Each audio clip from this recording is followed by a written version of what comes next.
All right, moving ahead with another session, transforming your organizational culture into a thriving learning ecosystem. Ms. Niharika Ghadiyar, Vice President and Head of Learning and Development and Talent Management, Aon. Ms. Niharika Ghadiyar is a result-driven professional with a robust work ethic, excelling in solution expertise, relationship management, and business understanding, specializing in psychological counseling, behavioral competence, and leadership development. She possesses strong communication, team management, and project execution skills with a global outlook for continuous growth. Let's welcome Ms. Niharika Ghadiyar from Aon.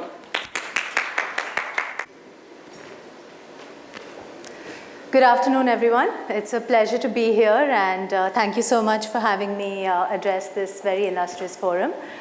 Just a quick introduction. As she's mentioned, I'm Niharika. I have a background in consulting, so most of my career has been spent in consulting, but I now consider myself privileged to be a part of this wonderful fraternity in my role as Head of L&D and Talent Management at Aon.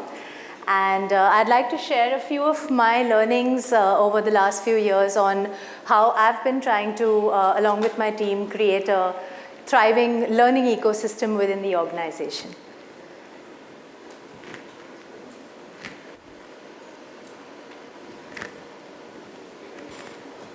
Okay, so let me start with a very simple question.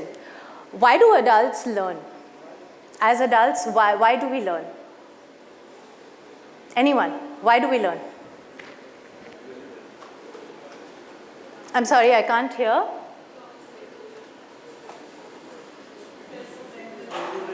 Okay. To adapt? Okay, okay. Anyone else? Okay. Very simply, adults learn because they want to. Okay? We learn because we want to. We learn because there's going to be some kind of value we see for ourselves, either in our professional or our personal lives. When we see some kind of benefit to ourselves, that's when we learn as adults, right? As children, we learn because we have to, because we're told to, because you have to go to school, you have to learn. But when you're adults, you learn because you want to. And when we keep this in mind, that's when we really understand that if we really have to make adults feel like learning, we have to understand that it's all about how we make them feel. How are we making our employees feel? And that's where I draw the connection to employee engagement. How do you really drive continuous learning in a way that your employees feel engaged, right? So if we pay attention to these 4 pillars, which is what I call the 4 C's, and I'll talk a little bit about each of them in detail. The first one is caring. Okay? When we prioritize investment in our employees' learning and development, we essentially send them a message that we care for them as individuals, right? And when it comes to continuous learning, how do we demonstrate this caring? It's basically very simply through listening. If we're listening to employees, asking them, what do you want to learn? How do you want to learn? When and where do you want to learn? And we really incorporate the answers to those questions into the design of our learning and development programs. That's when we're really demonstrating and sending a message to our colleagues and our employees that we care about them. And how does this really happen? It happens when you design your learning calendar, you design your learning programs as a reflection of what you have heard back from your employees, right? So for example, at Aon, what we do is we ensure that we have regular focus group discussions, listening surveys, leadership interviews on a regular basis, simply to hear people out and understand what is it that you want to learn, how do you want to learn, what are the challenges that you're facing. And we build those into our learning calendars and our learning plans. So just as an impact example, year on year, we have seen a 23% increase in the positive perception score on learning and development simply after we implemented more active listening. So it sounds really simple to do it, but when you actually do it and when you actually implement it, that's when it really starts to make a difference. The second C that I'd like to talk to you about is customized. So now when you customize something to an individual's requirements, you kind of make them more committed towards acquiring it, right? This is true of the retail industry.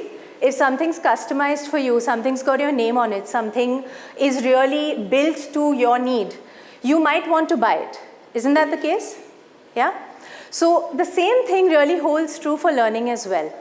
So when we are able to customize our learning and development offerings to what an individual really needs to learn and what he or she really believes they need to learn, that's when you're really making them more engaged and motivated towards acquiring that learning in the first place, right? So when, for example, at Aon, what we do is we ensure that not only do we build learning programs that are customized to our business and people context, we also ensure that we are incorporating multiple sources of feedback on what it is that people need to learn. And there can be many sources of this feedback, right? There can be feedback from stakeholders, there can be mid-year reviews, there can be self-assessments, there can be multiple ways in which you will get feedback about what people really need to learn. When that feedback is really translated into learning requirements and learning needs, and when those are built into your learning programs, and the messaging is then passed on to people that, look, you said you wanted to learn this particular thing, or you believed or your team believed that you needed to pick up on these particular areas, those people are going to be likely to be more interested in picking up that learning in the first place, right? This is something that we also try to do very consistently at Aon, try to customize this learning experience for people. And here manager buy-in is also very important, right? The manager of the individual also has to agree that that person needs to pick up on these particular learnings. And when that buy-in happens, then the partnership towards continuous learning is much more likely to happen. The third C that I'd like to talk to you about is connected. So we're in this whole world of self-paced virtual learning, and what is it that is really going to make people feel more connected to each other? So from a learning context, it's more the opportunities to kind of come together and celebrate wins, peer connects, group learning opportunities. Those are the kind of areas where people are really going to be able to feel connected with one another. So just to give you an example of a situation that we had at Aon, we recently launched a very interesting program. It was a virtual self-paced program, first of its kind in the insurance broking industry for us, which was on climate risk. Okay, so it was a virtual program. Each person had to do it themselves. We didn't see much interest or uptake in the program. However, what we tried to do then is that we tried to bring groups of people together in sessions, in seminars, where we encourage them to kind of discuss and share their learnings. How can you possibly understand the impact of climate risk? How can you build those risks into client conversations? Because we are in the risk advisory business, making people learn from each other, see that application was something that really, really resonated with everyone. We also had quizzes, contests, we gave out eco-friendly prizes. We basically created a little mini learning community there. And that was what really drove the uptake. And that was a big lesson for me that, no matter how interesting, how engaging, how appealing a self-paced program or a virtual program is, when you create those opportunities for people to come together, that's really when learning tends to happen. The fourth C is confident. So very simply, when you build through a learning program confidence in the employee, confidence that they are able to demonstrate that learning or be productive as a result of that learning, that is when they are more likely to want to participate in that learning. So for example, what we do at Aon, we have a very specialized program because we are in the insurance risk advisory business. So for us, it's very important that anyone who faces clients needs to have some amount of insurance knowledge. We also at the same time make sure that we get in diverse perspectives by hiring from outside the insurance industry. So people who don't have a background in insurance. How do we then enable them to be on the same footing as their more experienced colleagues who have understanding and technical knowledge of insurance? So we have, for example, a program we've created, which is in partnership with one of the specialized insurance learning institutes, which is an intensive 5-day training simply for these individuals. With this particular program, what happens is they are able to kind of build their own confidence and their own credibility in client conversations. And when this happens, they are more and more likely to want to be a part of such learning interventions. So this is the fourth C that I wanted to talk to you about. And if you look at the sum total of all these 4 C's, it gives rise to your 5th C, contribution. So high performance is something that will really end up coming about when your employees are able to see you demonstrating all of these and therefore embedding them into a culture of continuous learning. Yeah? So you can't really talk about continuous learning without talking about innovation, right? How do you think that continuous learning can really lead to continued innovation? My simple thought is that it happens through practice. If you are engaging people in a learning program that has the opportunities to practice that learning, to demonstrate that learning, preferably on the job, that is the highest opportunity you're giving somebody to be innovatively engaged in delivering on that program. So for example, if you have programs like, let's say you have an MS Excel program, or you have like a digital HR challenge program, or you have any other such kind of programs, which also include specialized assignments. We do that at Aon, for example. We have assignments that need to be done at the end of this program as group projects or tasks, special projects that need to be delivered on the job. And it's only when the person delivers those successfully that they can be certified on the program that they went for. So it's not just about understanding conceptually or theoretically what it is that you were trying to learn. It's also about being able to apply it and in a useful way on the job. And when you talk about this, of course, when you talk about innovation, you also have to be open to failure, right? Because there are many ideas, there are many suggestions that may come about from employees which may not work, right? And that is the biggest sensitization that we need to do for our managers, that you have to create that environment of inclusion, that environment of safety, where somebody can share an idea, they can challenge a thought, and even if it doesn't work, you accept it and you move on to the next one, right? And the third thing that I'd like to talk about when you talk about a culture of continuous learning is essentially how does it help build resilience as an organization, right? So essentially, we say that, whenever there is change, there are going to be challenges and setbacks that come about as a result of that change, any change, right? And when that happens, how do you really adapt? So one very important factor that I have noticed of adapting to change is mental agility and acceptance of learning.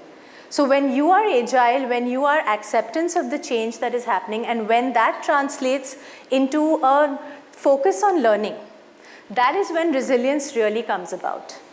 And that can only happen when your learning needs or your learning activities are constantly adapting to the changes in your environment. So for example, I'll give you personally what we have gone through as an organization. So we started off as Anviti Insurance Brokers. It was a locally owned Indianized company, which then became Aon India Insurance Brokers Private Limited, part of a global company. And now we are also in the process of acquiring another Indian company, Global Insurance Brokers. So that change has been constant for us. And we have also seen that change happening in our learning priorities, and that's a conscious decision. So we've gone from a focus on change management at the outset when we were Anviti transitioning to Aon. We then moved our focus to understanding more of systems, processes, alignment to global standards, etc. Then it moved slowly to business as usual. And just when we thought things were getting comfortable, we can do training and learning and focus on business as usual, here comes another change, and now we have to move our focus back to change management all over again. But if we do that from a learning perspective, and if we know that, that is enough for us to be resilient as an organization. Okay, I'd like to talk a little bit about how do you really enable a culture where your learning strategy actually meets your business strategy.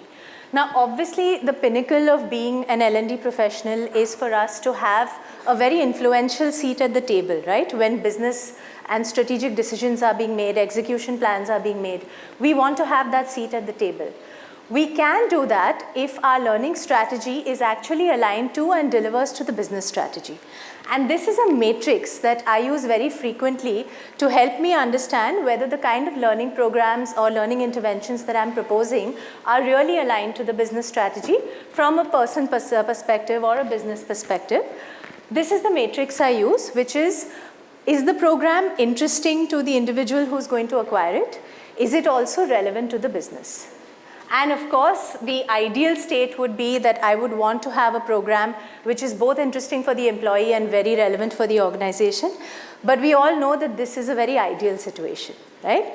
So the various permutations, combinations are what we really need to then explore and arrive at the most balanced possible view that I can find.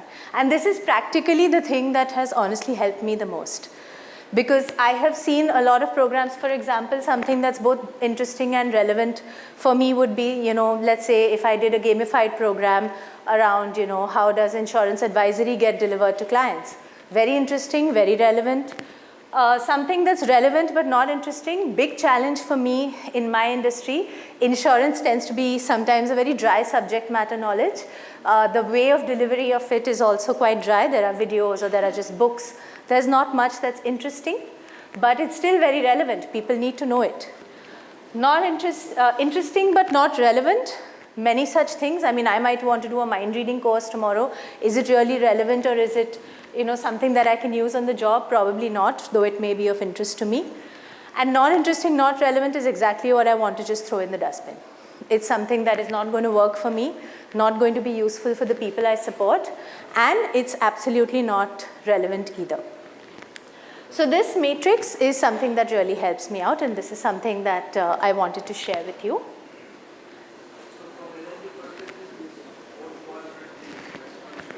I'm sorry, could you? Yeah. The both interesting and relevant, is that what you're saying? Yes, that is, you're right. There is a lot of scope to work in that area, especially for me, that's a very big challenge because a lot of the subject matter that I need to deliver is very relevant, but by nature of the subject matter, not interesting. So you're right, and I think that could be a challenge for a lot of us, right? Does anyone face any particular challenges in any of these areas? Does it resonate with anyone? Anyone would like to share any examples? Any thoughts? I'm sorry? Yeah. Absolutely. Absolutely, absolutely. And you got it bang on. So it's a very difficult thing to make it interesting. And a lot of the times, something like, let's say a GDPR or, whatever you're referring to, you have to learn it. It's mandatory. You have to do it from a compliance angle. But how do you ensure that it's also relevant for people and it's interesting for people is definitely something that we need to look at. Great. So moving ahead, what is it that we really want to do when we, try to transform the business and really promote that learning ecosystem, right? It actually just boils down to the people who are working on it, doesn't it? And I'd like to explain it in terms of this little pyramid that you see here. At the base of that pyramid is leadership alignment, right? If your learning strategy is really something that your leadership is aligned to, that they buy into it, they will then propagate it, they will advocate it, and they will be your partners along the learning journey. If that happens, honestly, half the battle is won. If your leaders are aligned, if your leaders are in agreement, you've got half your battle won right there. The middle, which is a very large part of that pyramid, is people manager support. So we've all been talking about the 70-20-10 principle of learning, right? What is really that 70%? What do we mean when we say on-the-job learning or business-related learning? It means the kind of learning that is delivered with the support of people managers who are on the ground, isn't it? So if you're able to really focus on them, if you're really able to make people managers understand their role in driving learning on the job, that is something that can really, really help make the learning more relevant. So for example, at Aon, it's built into our values. So we have a value that says, we are passionate about making our colleagues and clients successful. How do we make colleagues successful? It's by making them more relevant, more valued, more focused on learning. And that learning, therefore, is driven by people managers by creating that learning mindset and learning culture. And finally, I haven't forgotten the L&D effort, the L&D professionals like ourselves. What's the role that we play? And the role we play is in terms of these 4 little areas, which I'll briefly touch upon. The first is acumen. And when I say acumen, I mean more of business acumen. This isn't just an academic understanding of, the business numbers or how has the business done this year. It's really being able to align and be more prudent in terms of your budget utilization, for example. Are you at the same time selecting programs that are best in class? Are you really understanding the pain points of the business when you're delivering on your learning strategy? That is really what helps us build credibility as L&D professionals. The next is agility. So, of course, we're in a very volatile environment and there are many changing needs that the business has. Us being able to adapt to those needs and be willing to try something new. So for us as learning professionals, we have to be equally willing to take that risk, equally willing to be agile, try something new, even if it doesn't work, even if it fails, a program that falls flat on its face. It's okay. We have to give ourselves the benefit of doubt and try something new. The third is advancement, and some of us have touched upon this, but it's very, very important for us to have our own skill advancement in place, right? Many a times when we're delivering learning, to the employees within the organization, we forget to learn and grow ourselves. And the more we are able to focus on our own learning, our own growth, make sure that we get maybe at least a certification a year, participate in events like this, make sure that we're staying abreast of what's happening in the industry, that's when we really build our own credibility and we're the ones who role model it. Tomorrow, if somebody from my organization asks me, Niharika, what have you learned in the last year? Or what have you learned in the last 6 months? If I don't have an answer, I have no credibility, right? And the last is association. And by association, I mean really alignment with some of the other aspects of HR and in the employee life cycle. So one of the biggest mistakes that we make as L&D professionals is to assume that L&D is separate. I have seen this happen, we may deny it, but I've seen it happen. But the more aligned we are to the other processes like talent acquisition or rewards or engagement or any of those, the more we are able to kind of align to their needs and deliver an integrated strategy. And that's how we really create a learning ecosystem. That's it from my side. That's what I wanted to share. Thank you so much. I hope my time is all right. Yeah. Thank you very much. If there's any questions, happy to take them, or else I'll hand it over. Thank you. Mr. Manish Rathod, Enterprise Business Ed Force, to felicitate Ms. Niharika Ghadiyar.